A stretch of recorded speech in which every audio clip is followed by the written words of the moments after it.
NRC NRC. নমস্কার বন্ধুরা, final list প্রকাশিত হবে ফেব্রুয়ারি মাসের শেষের দিকে অথবা মার্চ মাসের প্রথম সপ্তাহের দিকে।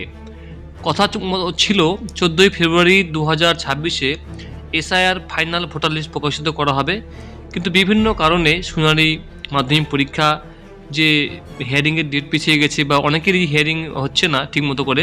প্রায় 3 লক্ষেরও বেশি মানুষ যারা হিয়ারিং দিতেই আসেননি, মানে নোটিশ পাওয়ার পরও হিয়ারিং দিতে আসেনি, এক্ষেত্রেও তাদেরকে আবারও সুযোগ দেওয়া হচ্ছে যেন তারা শুনানিতে আসে। যদি না আসে থাকে, কমিশন থেকে জানানো হয়েছে তাদের প্রত্যেকের নাম ফাইনাল লিস্ট থেকে সরিয়ে দেওয়া হবে, মানে ডিলিট করে দেওয়া হবে। এক্ষেত্রে তারা কিন্তু কোনোভাবে কিন্তু আর নাম তুলতে পারবেন না, আদালতে যেতে পারবেন নাকি কি হবে এটা নিয়ে কিন্তু এখনও কিন্তু বন্ধুরা চর্চা চলছে। তবে এখানে দেখুন শুধু লজিক্যাল ডিসক্রিপেন্সি নয়, আনম্যাপড ভোটারদের তালিকা প্রকাশ করা হবে, বিজ্ঞপ্তি জানিয়ে দিয়েছে কমিশন। এখানে একটা জিনিস বুঝতে হবে, অনেকেরই নিজের বাবার নাম বা নিজের নাম, ডেট অফ বার্থ, টাইটেল, সমস্ত কিছুর মধ্যে কিছু না কিছু জায়গায় ভুল আছে। স্বামীকে বাবা করে দিয়েছে, বাবাকে স্বামী করে দিয়েছে, নামের কোনো স্পেলিং মিস্টেক রয়েছে, টাইটেলও অন্য রয়েছে, নামও অন্য রয়েছে। তো এক্ষেত্রে অনেকে কী করছে, মাধ্যমিকে অ্যাডমিট কার্ড কারেকশন করছে, সংশোধন করছে। এটাও করতে পারেন আপনি, ফার্স্ট টাইম ম্যাজিস্ট্রেট করতে পারেন আপনি, যেগুলো কোনোভাবেই কিন্তু অ্যাকসেপ্টেড নয়, বাট আপনি এটা করতে পারেন। তারপরেও আরও বিভিন্ন ডকুমেন্টস যেগুলো আপনার প্রয়োজন সেগুলো আপনাকে জমা করতে হচ্ছে।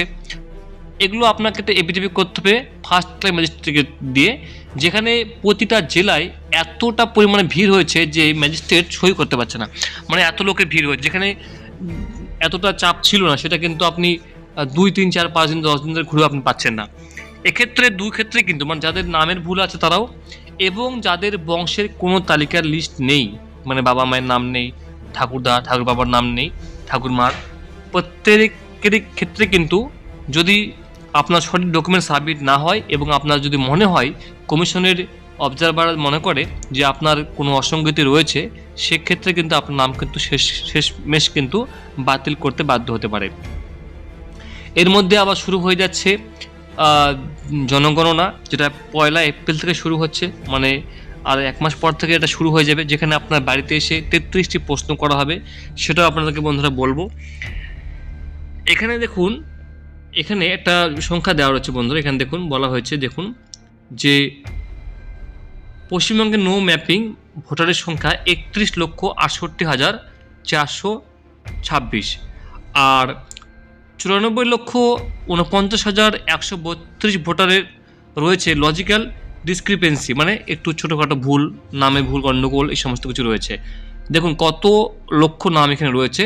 এদেরকে কি করা হবে বলছে, এই দু ক্ষেত্রে কিন্তু আপনার নাম বাতিল হতে পারে, শেষমেশ কিন্তু আপনার লিস্টে নাম উঠতে পারে।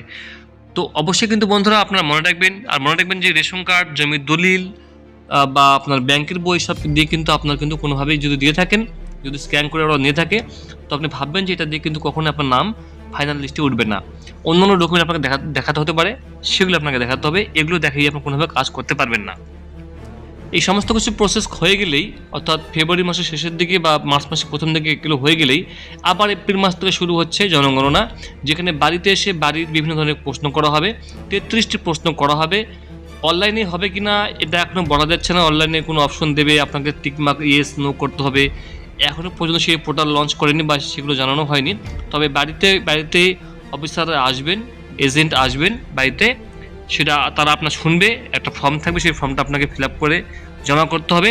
এখানে আপনার বাড়ির নাম, হাউস নাম্বার, বাড়িটা কেমন, কী দিয়ে তৈরি, পরিবারে কজন আছে, পরিবারের হেড কে, এসসি এসটি না ওবিসি, আপনি, আপনার বাড়িতে ইলেকট্রিসিটি আছে কিনা, জল কোথা থেকে পাশে, জল কি খান আপনি, বা আপনার বাড়ির জল কোথায় যায়, ঘরে টিভি আছে কিনা, ইন্টারনেট ব্যবহার করেন কিনা, ল্যাপটপ বা কম্পিউটার আছে কিনা, বাড়িতে প্রধানত কী কী খান আপনি রান্না করেন, স্মার্টফোন আছে কিনা, গাড়ি, চাচাই গাড়ি আছে না, তারপরে বাইক আছে কিনা। তো এগুলো আপনাকে বিভিন্ন ধরনের প্রশ্ন করা হবে। আপনাদের দেখুন এখানে দেওয়া রয়েছে, আপনি একটু স্ক্রিনশট দেখে নেবেন কী কী প্রশ্ন এখানে করা রয়েছে, ঠিক আছে। তো এইভাবে কিন্তু বন্ধুরা লিস্টে নাম বেরোবে। তো অবশ্যই কিন্তু বন্ধুরা মনে রাখবেন, লিস্টে যখন নাম বেরোবে, ফাইনাল লিস্টের নাম যদি না থাকে, সেক্ষেত্রে আপনার কিন্তু পরবর্তীতে এনআরসিতে প্রবলেম হতে পারে। তো ফাইনাল লিস্ট বেরোনোর পরে যদি আপনাকে কোথাও ক্লেম করতে হয়, সেটা হবে কি না এখনও পর্যন্ত জানানো হয়নি। তবে না হলে অনেক সমস্যা রয়েছে। প্রায় আপনারা দেখলেন না 31 লক্ষ এবং 94 লক্ষ কতটা ফারাক রয়েছে। 31 লক্ষ এদিকে আপনাদের যাদের আনম্যাপড রয়েছে এবং 94 লক্ষ যাদের নামের বানাম ভুল রয়েছে। তো কী হবে ফাইনালিস্ট বের হওয়া না পর্যন্ত এখনও পর্যন্ত জিনিসটা পরিষ্কার হচ্ছে না। Thank you so much. পরবর্তী ভিডিওতে আসছি বন্ধুরা, ভালো থাকবেন।